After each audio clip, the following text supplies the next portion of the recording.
Okay, I'm just going to do a recap, or a new one if you haven't seen it before, of solving quadratic inequalities. Okay, now when we do these, there are always 4 steps, and these 4 steps we need to follow every single time. The first step is to factorize. Now, these are going to be quadratics because they've got x squareds in, and we know that when we solve a quadratic, we always factorize. However, what do we do if we cannot factorize? We use the quadratic formula. So that would be your other example. Now, I wouldn't want us to worry about that just yet. I want us to get the basics first using factorizing, okay? But in the future, you may have to use the quadratic formula. I think it's probably unlikely. I think they're more likely to going to give you one that will factorize, but just in case. Okay, number 2 is you find the values of x. So once we've factorized it, we are then finding our values of x. Now these are called, you don't really need to know this, but I'll tell you anyway. They are called your critical values. Okay. Step 3, you draw the graph. And step 4, you write the inequality.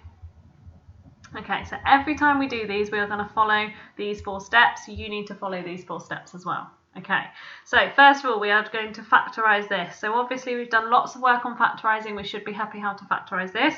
We're trying to find 2 numbers that times to get -6 and add to get -1. So they need to be multiple factors that times to get 6 and add to get -1. So obviously 1 and 6 are factors of 6, and 2 and 3 are factors of 6. One of them is going to have to be positive and one's going to have to be negative in order to get a -6, and they're going to have to be 1 apart. So it's going to be this pair here. Which one's going to be positive, which one's going to be negative?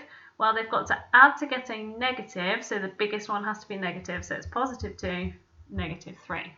Hopefully we're all happy with that. That is factorizing. So because there is no number in front of x squared, we can just stick that in the bracket, x + 2, x - 3. Try and keep this symbol all the way down so that it's a bit more continuous. Okay, that is step 1 done. We have factorized it.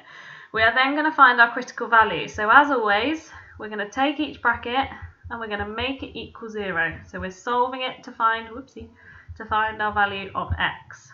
So if x + 2 is 0, take away 2, take away 2, x is -2, or if x - 3 is 0, add 3 to both sides, gives you x equals +3. These are what we call your critical values. That is step 2, finding the value of x. Okay, we've then got to draw the graph. Now if we thought about this graph here, that would be, it's a quadratic graph, so it would be a U shape like that. Okay, we don't care about the y-axis, but we're just going to draw the x-axis in. And what we have just found out here are the 2 values where this graph crosses the x-axis. So we've got -2 and 3. Now obviously -2 is smaller than 3, so that's going to be on the left. So that one there is -2, this one here is 3. Okay, that's step 3 done. Right, now step 4 is write the inequality. Now that sounds like it should be a very easy step, but obviously it's probably not that easy. Okay. I want you to look back to the original question about what we are trying to find out. So we are trying to find out where our graph is bigger than 0.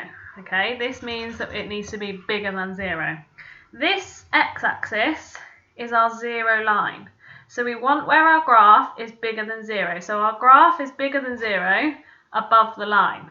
Where is the graph above the line? Well, it's above the line here and here. Okay, there it is above the line. Now, to get this graph above the line, my x values are going to be this side of -2, because if I put an x value in here, that gives me up to there. If I put an x value in here, that takes me up to there. Whereas, if I put an x value in here, that would take me to the graph down here, and that's below the x-axis, so that's not what I want. So it's got to be to the left of -2. And similarly, it's got to be to the right of 3. Now, once you've done that bit, all you need to do is write it as an inequality. So if my numbers have to be to the left, of -2, that means they have to be less than -2. If my numbers have to be to the right of 3, that means they need to be bigger than 3.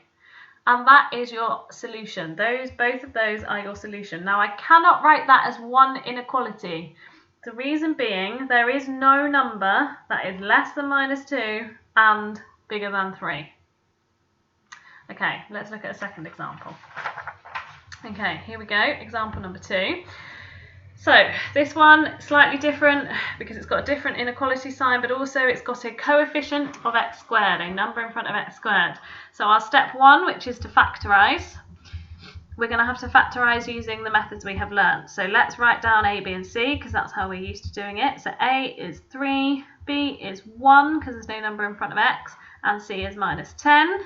We then do ac, which is -30. So we're looking for two numbers that times to get -30 and add to get 1.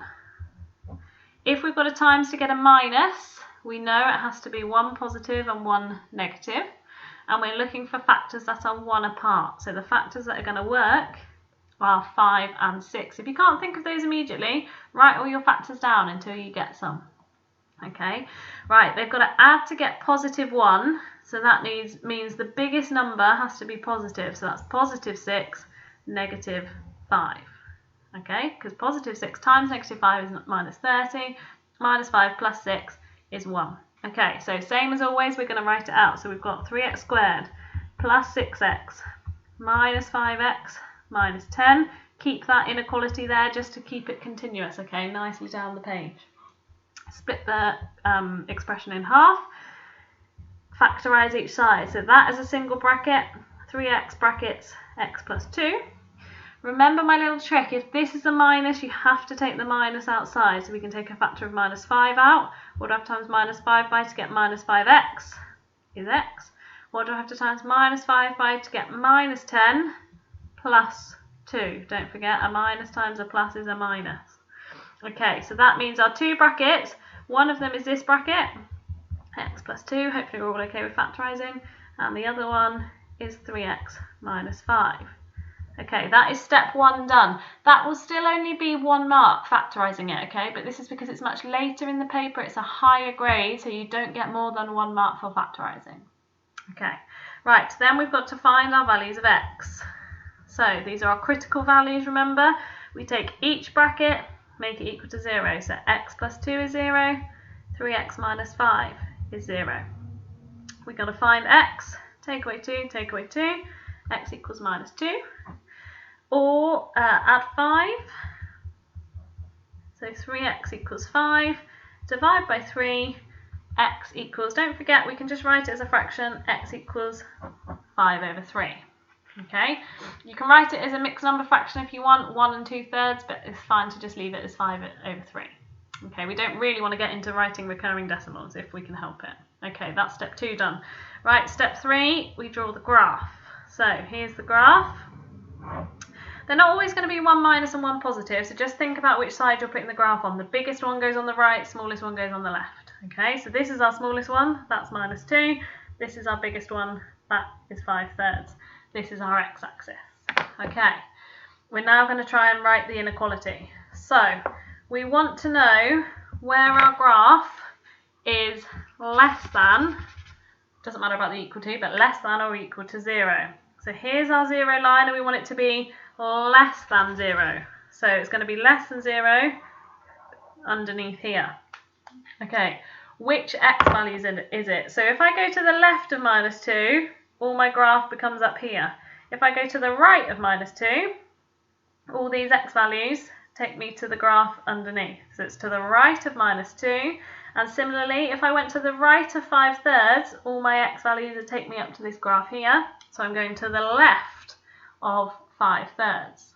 Okay, so what that's telling me is that x has got to be bigger than -2, but it's got to be smaller than 5/3. And here you can write it as one inequality because there are numbers that are both bigger than -2 and less than 5/3 that they can go in as one inequality, and that is true. Now the only extra bit here is because the question gave us this line underneath, this less than or equal to line, you need to put the equal to line on your inequality to finish. Hopefully that helps a little more.